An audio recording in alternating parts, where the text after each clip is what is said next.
اور ہمیں یقین ہی نہیں آیا. کسی نے کہا تھا کہ نواز شریف اور اس کے خاندان نے لاہور کے اندر، لاہور میں نہیں، رائے گنج میں جدھر وہ شفٹ ہوئے ہیں، ادھر ان کا ایک اجلاس ہوا اور اس اجلاس کے اندر ان لوگوں نے فیصلہ کیا کہ ہمیں سہارتو جیسے 20 سال کے لیے حکومت کرنا ہے. یعنی ان لوگوں نے یہ نہیں کہا کہ ضیاء الحق جیسے 11 سال کے لیے حکومت کرنا ہے. ان لوگوں نے کہا کہ ہمیں 20 سال کے لیے سہارتو جیسے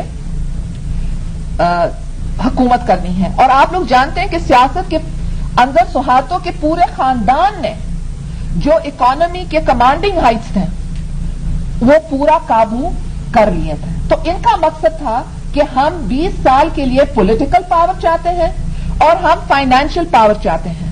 اور ان لوگوں نے کہا کہ ہمیں خطرہ 5 طریقے سے ہو سکتا ہے. ہمیں خطرہ اپوزیشن یعنی پیپلز پارٹی کی طرف سے ہو سکتا ہے، نمبر 1. نمبر 2، ہمیں خطرہ پریزیڈنٹ کی طرف سے ہو سکتا ہے، کیونکہ ان زمانوں میں 8ویں ترمیم تھی جس کے تحت پریزیڈنٹ حکومتوں کو ہٹا سکتا تھا. نمبر 3، ان لوگوں نے کہا کہ ہمیں خطرہ یہ آرم فورسز کی طرف سے ہو سکتا ہے، کیونکہ پاکستان کے سیاست کے اندر کئی طویل عرصے کے لیے فوج کا ایک رول یا کردار رہا ہے. چوتھا، ان لوگوں نے کہا کہ ہمیں خطرہ عدلیہ سے ہو سکتا ہے. 5واں، ان لوگوں نے کہا کہ ہمیں خطرہ پریس کی طرف سے ہو سکتا ہے. تو ان لوگوں نے یہ 5 پوائنٹ پروگرام بنائے کہ پاکستان کا جو تصور قائد اعظم نے برصغیر کے مسلمانوں کو دیا تھا اس کو ختم کرنے کے لیے اور اپنا جو ویژن تھا یا تعبیر تھا وہ لے آنے کے لیے ان کی کوشش تھی.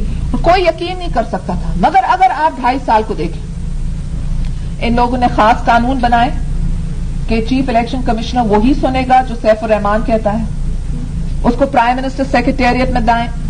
چلے جو کچھ ہمارے ساتھ ہوا وہ تو آپ سب کے سامنے ایک کھلی کہانی ہے، تو میں اس میں نہیں جانے چاہتی ہوں. مگر آپ نے دیکھا کہ ہمارے خاندان میں کسی کو نہیں چھوڑا. میرے ماں کے خلاف کیسز، میرے اوپر کیسز، زرداری صاحب کے اوپر کیسز، زرداری صاحب کے باپ کے اوپر کیسز، اس کے بھائی کے اوپر، برادر ان لا کے اوپر، ہر ایک کے اوپر کیسز. ہمارے information secretary, personal secretary, political secretary, نوکر جو بھی ہمارے ارد گرد ہیں ان کے خلاف کیے. یہ تو آپ لوگوں کی دعا ہے کہ اللہ تعالیٰ نے ہمیں یہ ہمت دی کہ ہم مقابلہ کر رہے ہیں. مگر پھر آپ نے دیکھا لغاری ہمارا دوست نہیں، ہم اس کے حق میں کیوں بولیں؟ اس کے حق میں نہیں بول رہے ہیں، مگر ہم آپ کو یہ پلان کا انکشاف کر رہے ہیں کہ اس پلان کے تحت ان لوگوں نے نیکسٹ پریزیڈنسی کا 8ویں ترمیم ختم کر لیا. اس کے بعد ان نے عدلیہ کے اوپر جو کیا، پاکستان کی تاریخ میں آپ کو یہ نہیں ملے گا کہ حکومت بسز لے آئے اور بسز کے اندر لوگ جا کر کے عدالت کے اوپر حملہ کریں. ایک عدالت کے کمرے کے اندر جج بیٹھا ہے، پرائم منسٹر کے خلاف رشوت کی ثبوت لے رہا ہے، اس کے ساتھ اور ججز بیٹھ رہے ہیں. اسلام آباد کے اندر ڈپلومیٹک کمیونٹی ہے، اتنی اسٹرکٹ سیکیورٹی ہے. اسلام آباد کے اندر لوگوں کو جمع کرنا مشکل ہوتا ہے کیونکہ کانسٹیٹیوشن ایونیو اتنا بڑا ہے کہ ایک مجمع کرنا اور سے، مگر نہیں، بسز کے اندر لوگوں کو لایا گیا اور پھر ٹیلی ویژن پر دکھایا گیا.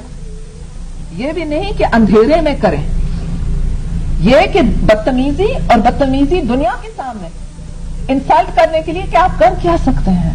ہاں ہم قانون کو پھاڑ رہے ہیں مگر آپ کر کیا سکتے ہیں. لوگوں کو بے بس بنانے چاہتے ہیں اور ان کو کہہ سکتے ہیں کہ ہم کہنے چاہتے ہیں کہ ہم سب کچھ ہیں، اور یہ ان کی غلط فہمی ہے. دنیا کے سامنے ٹیلی ویژن پر دکھائیں کہ یہ ہمارے وزیر ہیں، کابینہ کے اراکین اندر جا رہے ہیں، کراؤڈ کو کہہ رہے ہیں چلو چلو، آپ دیکھ سکتے ہیں ویڈیو کے اندر اشارہ کر رہے ہیں کہ آپ اندر آئیں. اور پھر چیف جسٹس کو بھاگنا پڑا، ججز کو بھاگنا پڑا اور کسی کو کوئی سزا مل نہیں سکا. اس لیے حکومت تو اپنے خلاف گواہی پیش تو نہیں کرے گی. پھر ان کے اپنے پاپٹ کو پریزیڈنٹ بنائے، جسٹس طارق کو. ایک چیف الیکشن کمشنر تھا، اس نے جسٹس طارق کے نامزدگی کے کاغذات